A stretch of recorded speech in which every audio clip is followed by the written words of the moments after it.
Tunaanzia mashariki. Makamu wa rais wa Marekani J.D. Vance amewasili nchini Israel kujaribu kuimarisha mpango wa usitishaji wa mapigano unaoyumba huko Gaza.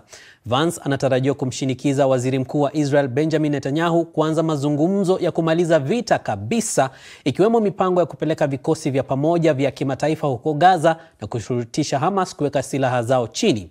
Ziara hii inafuatia mashambulizi makali mwishoni mwa juma, lakini kwa sasa mpango huo wa amani unaonekana kudumu. Wakati huo, shirika la mpango wa chakula duniani linasema linapata ugumu kufikia maeneo iliyolenga kupeleka misaada ya chakula huko Gaza. Changamoto kubwa zaidi ni kwamba bado tuna vivukio viwili tu vinavyofanya kazi, na vivukio vya kaskazini bado havijafunguliwa, jambo linalozuia kufikia maeneo muhimu zaidi. Barabara zimefungwa na kuharibiwa, jambo ambalo pia ni kikwazo kikubwa kwa usafiri. Sasa katika siku za hivi karibuni, wapiganaji wa Hamas hawakukabiliana na jeshi la Israel tu, bali pia na makundi mengine ndani ya Gaza, na ni dhahiri kuwa kundi hilo ambalo limetawala eneo hilo kwa miaka 18 linaamini bado lina jukumu kubwa la kufanya. Waandishi wa habari wa BBC wamezuiwa kuripoti kutoka ndani ya Gaza, lakini Paul Adams ameangazia, je, uwepo wa Hamas unamaanisha nini katika mustakabali wa eneo hilo? Taarifa hiyo inawasilishwa na Ahmed Bahaj. Kutoka kwa furaha ya kusitishwa mapigano hadi hali mpya ya kutisha Gaza, wapiganaji wa Hamas wamerejea tena mitaani wakitaka kuchukua mamlaka na kulipiza visasi dhidi ya maadui watakaojitokeza. Hii haionekani kama Gaza aliyotazamia kuiboresha rais wa Marekani Donald Trump baada ya vita. Katikati ya mitaa iliyoathirika pakubwa na vita, tuliwasiliana na mmoja wa wapinzani wakubwa wa Hamas aliyejificha akihofia maisha yake. Hii ni kutuma ujumbe kwa dunia na kwa Rais Donald Trump kwamba wao ndio wanaostahili zaidi kuongoza Gaza au kuhakikisha usalama mitaani, na kwamba hawatapeana mamlaka katu wala kukabidhi silaha zao. Hamas imetawala mitaa hii kwa karibu miaka 20, tena kwa uongozi thabiti usioyumba, ukipigana na Israel mara kwa mara, huku ikionekana kushikilia msimamo wa mapambano ya silaha bila kuyumbishwa. Je, inawezekana kufikiria kwamba siku hizo huenda zimekamilika? Ninazungumza na watu wengi na wafichi kuwa hawana tena nia ya kutoka Gaza. Lakini unapaswa kujua kuwa wana zaidi ya watu 100,000 katika kundi hiyo ambao ni wanachama na hawataondoka. Kuingia madarakani kwa Hamas kulikuwa na machafuko na damu nyingi ilimwagika, matokeo ya mgawanyiko mkubwa wa ndani. Wapinzani wake wa Kifalestina wakifurushwa kutoka Gaza. Maeneo mawili ya Palestina, Gaza na Ukingo wa Magharibi, yakiwa chini ya uongozi tofauti, hali ambayo Israeli ilitumia kwa maslahi yake, huku ikiwagonganisha kupitia maafisa wa zamani wa ujasusi. Hii ni sera ya Netanyahu. Tunaita sera ya kudhibiti mzozo. Alisema, hatuwezi kuitatua. Tunapinga kabisa uhalisia wa mataifa, na njia pekee ya kufanya hivyo ni kugawanya na kudhibiti. Na alifanya kila kitu ili kusaidia Hamas huko Gaza. Na wakati Israeli iliporuhusu Qatar kupeleka $1.5 bilioni Gaza kwa ajili ya matumizi ya raia, Hamas ilijenga mtandao imara ya mawasiliano tena chini ya ardhi. Vituo vingi kama hiki cha huduma kilichoko chini ya miundombinu ya raia, ikiwemo makao makuu ya wakimbizi ya Umoja wa Mataifa UN. Na hapa katika maeneo haya yenye kiza na ukosefu wa hewa ndio Hamas iliwashikilia mateka wingi waliotekwa Oktoba 7. Walitufunga kamba miguu na mikono. Nilikuwa napoteza fahamu mara kwa mara kutokana na maumivu. Siku moja walinivunja mbavu zangu.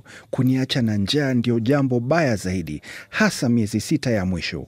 Katika kipindi cha miaka 2 iliyopita, Israeli imeharibu sehemu kubwa za mahandaki yaliyochimbwa chini ya ardhi, kama sehemu ya juhudi za kimfumo ya kufuta uwepo wa Hamas, wakiwemo viongozi wao wa juu. Kiongozi wa kundi hilo huko Gaza, Yahya Sinwar, alizingirwa na kuuawa huko Rafah mwaka mmoja uliopita. Israel imewaua viongozi wengi waandamizi wa Hamas wa kisiasa na hata wa kijeshi. Huko Gaza na nje ya nchi wamebaki wachache tu. Lakini Wafalestina wanaporejea makwao wakiwa na matumaini ya kujenga upya maisha yao, Bado hatma inayowasubiri kundi hilo ambalo matendo yake yalisababisha janga hili haijulikani.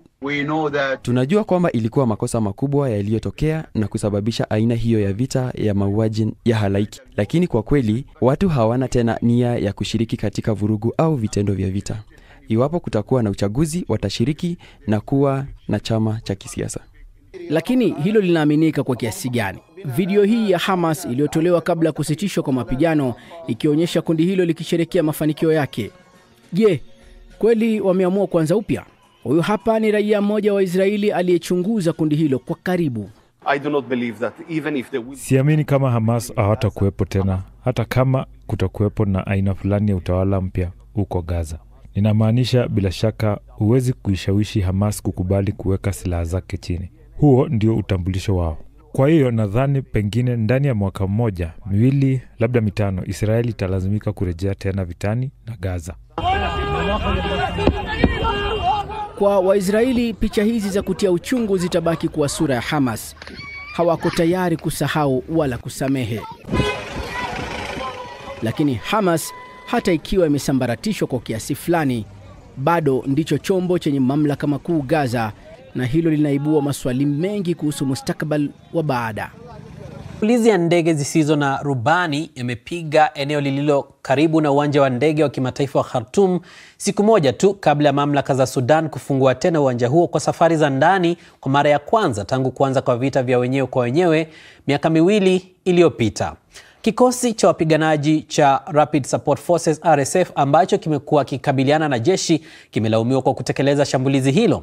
Hata hivyo, kufikia sasa hakuna kundi lolote lililokiri kuhusika na tukio hilo na haijabainika iwapo kuna watu waliojeruhiwa.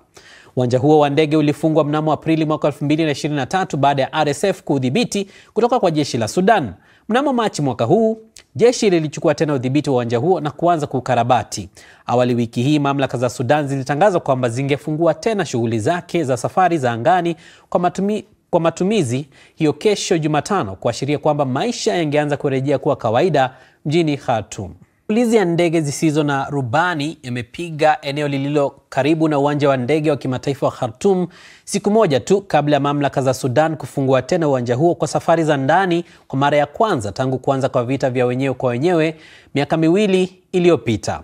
Kikosi cha wapiganaji cha Rapid Support Forces RSF ambacho kimekuwa kikabiliana na jeshi kimelaumiwa kwa kutekeleza shambulizi hilo.